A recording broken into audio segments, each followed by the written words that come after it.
बड़े बड़े इंसाफ करने वाले लोग गुजरे हैं कि जो इंसाफ करते थे। बड़े बड़े बादशाह गुजरे हैं कि जो इंसाफ पसंद थे, इंसाफ करा करते थे। और अल्लाह ताला भी उन्हीं लोगों को पसंद करता है जो इंसाफवर होते हैं, जो मज़लूमों का साथ देते हैं, जो मज़लूमों के साथ जुल्म नहीं होने देते, इंसाफ किया करते हैं। ऐसा ही हज़रत महमूद गज़नबी का दौर था। हज़रत महमूद गज़नबी बादशाह थे। एक इंसान था, उसने बाहर जाने का इरादा किया सफ़र पे, तो उसके पास एक हीरों की थैली थी। उन हीरों की थैली को उसने क्या किया कि काजी साहब थे, काजी साहब को वो हीरों की थैली दे दी। चला गया सफ़र पे, भरोसा था कि काजी साहब को दे रहे हैं, काजी साहब इसमें हेरा फेरी थोड़ी ना करेंगे।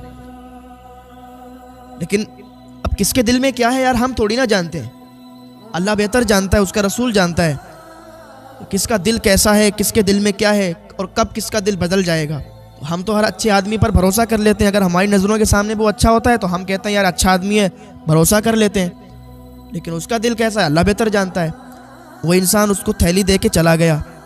जब वापस आया तो थैली वापस मांगी तो काजी साहब ने थैली लौटा दी। थैली तो जैसी सिली हुई थी वैसी ही थी, लेकिन जब उसने घर जाके थैली को खोला तो उसमें वही सिक्के थे।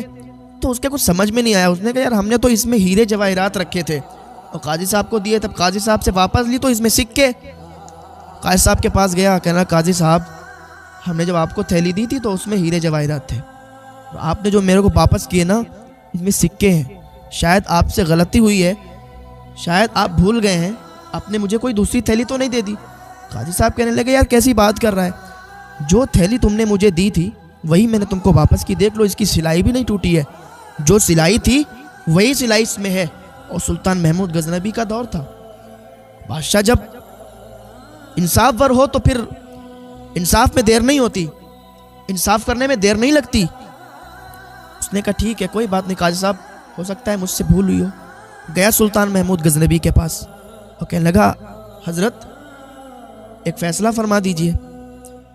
तो सुल्तान बोले क्या फैसला है बताओ। कहा हुजूर काजी साहब को मैंने थैली दी थी, मैं सफ़र पर गया था, जब थैली दी थी इसमें हीरे जवाहरात थे, और जब वापस ली तो इसमें सिक्के। और इन सिक्कों की क्या कीमत है सरकार, हीरे जवाहरात कितनी कीमत के होते हैं। और वो कहते हैं कि मेरे पास तो सिर्फ तुम यही छोड़ के गए थे, मैंने तो इसको बदला भी नहीं है, इसकी सिलाई भी टूटी नहीं। सरकार इसकी सिलाई भी नहीं टूटी है। ख़ास बात तो ये है कि अगर वो निकालते तो सिलाई तो टूटी होती। सुल्तान महमूद गजनबी ने फरमाया ठीक है कोई बात नहीं, तुम घर चले जाओ, तुम्हारा फैसला हम करेंगे, लेकिन कुछ टाइम दो मुझे। सुल्तान महमूद गजनबी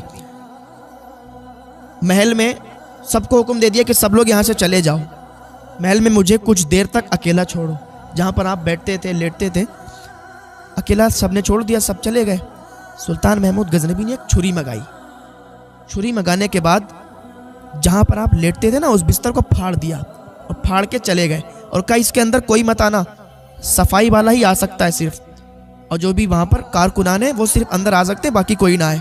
सुल्तान महमूद गजनबी चले गए और जब सफाई करने वाला आया तो उसने देखा कि वो बिस्तर फटा हुआ है, इधर से उधर फैला हुआ पड़ा हुआ है। उसने देखा कि यार सुल्तान महमूद गजनबी तो मुझे मार देंगे अगर मैंने ये सफाई नहीं की, लेकिन ये तो बिस्तर फटा हुआ है, अब क्या करें। कुछ लोगों को बुलाया जो कारकुनान थे, कहा यार देखो ना यहाँ तो बिस्तर फटा हुआ है, मैंने सफाई करने के लिए आया था तो देखा तो ये सब माहौल है, अब क्या करें। अगर सुल्तान को पता चला तो हमारे साथ भी तुम्हारी नौकरियां भी चली जाएंगी और तुम्हें पता नहीं, तुम्हें भी सज़ा हो जाए हमें भी सज़ा हो जाए।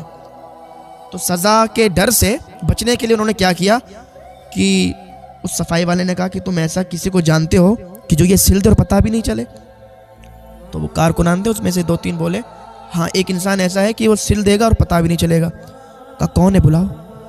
तो वो गए वहाँ पर।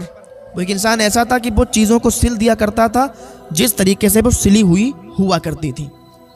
वो आया, आने के बाद उसने कहा ठीक है कोई दिक्कत नहीं है, तो जितना फैलावा है ना और जितना बिस्तर फटा हुआ है हम इसको एक बराबर कर देंगे, सिल देंगे, सुल्तान भी पहचान नहीं पाएंगे कि किसने सिलाया और कैसे क्या हुआ है। कहा ठीक है अगर हम सब अपनी जान की खैर चाहते हैं तो ठीक है ये काम करना पड़ेगा।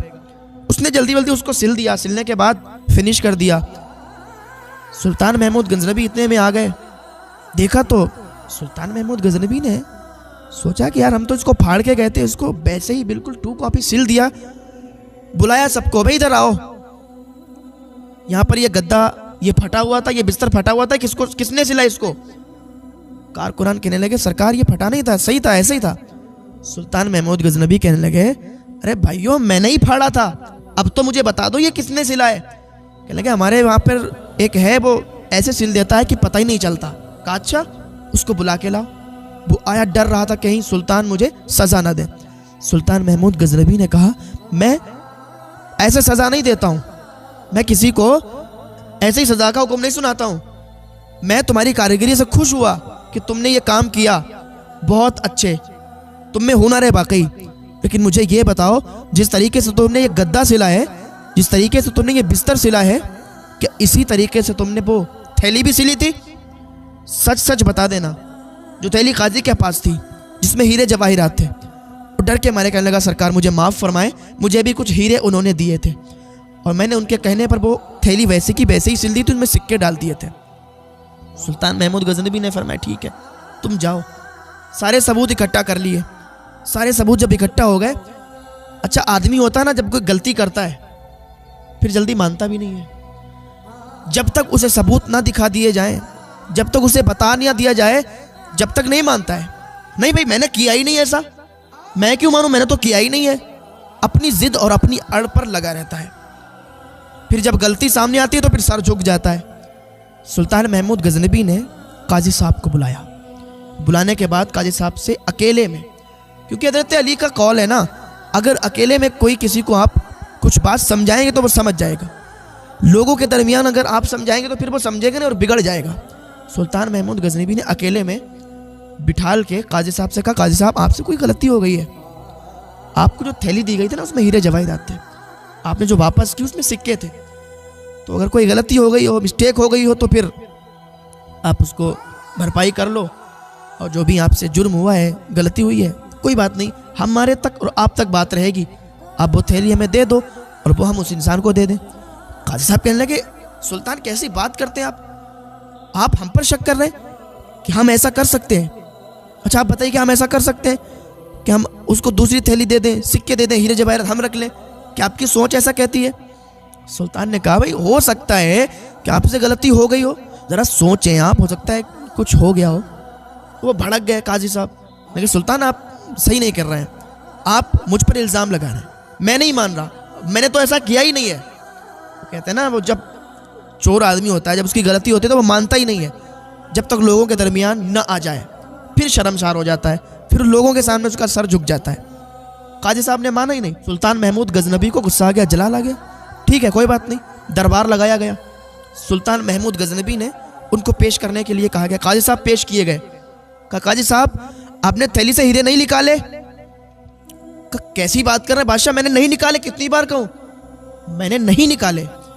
सुल्तान महमूद गजनबी ने उसको बुलाया जिसने वो गद्दा सिला था, जिसने वो थैली सिली थी, उसका नाम लेके बुलाया। जब वो सामने आया तो काजी साहब का सर झुक गया। काजी साहब ने उसे देखा तो देखकर उनके रोंगटे खड़े हो गए, उनका जिस्म थर थर कांपने लगा। फिर काजी साहब से कहा काजी साहब अब बताओ चोरी की थी नहीं की थी? उनका सर नीचे झुक गया। जब सर नीचे झुका तो लोगों ने समझ लिया कि ये चोर हैं, इन्होंने चोरी की। तो लोगों ने कहना शुरू किया काजी साहब आप तो बड़ा ओहदा रखते हैं, आपको तो बड़ा मनसब मिला, तनख्वाह भी बड़ी ज़्यादा है, फिर आपने ऐसा जुर्म क्यों किया, इतनी गिरी हुई हरकत क्यों की? काजी साहब आपको शर्म नहीं आई? वो काजी शर्म के मारे उसका सर नीचे ही झुका रहा। वहाँ से घर गया। इधर तो लोगों के दरमियान रुस्वा हुआ, घर गया तो बीवी बच्चों में रुस्वा हुआ। रात को सोया तो यही बात उसके जहन में रही और सोच सोच कर रात में ही उसका इंतकाल हो गया। इंतकाल हो गया तो सुबह लोगों को मालूम चला तो लोग बातें करने लगे कि यहाँ अगर अपनी गलती को एक्सेप्ट कर लेता ना तो यहाँ तो सुल्तान के सामने ही एक्सेप्ट करता, अब तो मर के चला गया, ये दुनिया है, यहाँ की तो बात ही अलग है, लेकिन यहाँ से अब जब गया है तो अल्लाह की अदालत में क्या जवाब देगा? तो भाई अपनी गलती मानने में नुकसान नहीं है, अपनी गलती मानने में ही फ़ायदा है। और अल्लाह का अजाब बड़ा सख्त है और अल्लाह की पकड़ जब आती है तो फिर कोई नहीं छुटा सकता। इन्ना बतशा रब्बिका लशदीद, अल्लाह की पकड़ से कोई नहीं बच सकता। तो लोग कहने लगे कि दुनिया में भी रुसवा हुआ और अब मर के चला गया तो फिर वहाँ भी देखो क्या जवाब देगा, अल्लाह के अजाब का सामना करेगा। तो अल्लाह के अजाब का सामना कौन कर सकता है? ये नाजुक जिस्म बर्दाश्त नहीं कर सकते जहन्नम की आग को। तो अल्लाह की बारगाह में आएँ, अल्लाह की बारगाह में ताइब हो जाएं, नेक अमल करते रहें। कोई भी जुर्म हो, कोई भी गुनाह हो, अल्लाह की बारगाह में तौबा कर लें। और कोई भी गलती हो जाए तो अपनी गलती को मानना सीखें, एक्सेप्ट करना सीखें कि भाई मुझसे गलती हुई है, मुझे माफ़ करें। अपनी अनानियत में, अपनी अना में ना रहें, क्योंकि जो इंसान अपनी अनानियत में अड़ा रहता है, अपनी अना में रहता है, तो फिर वो बर्बाद हो जाता है।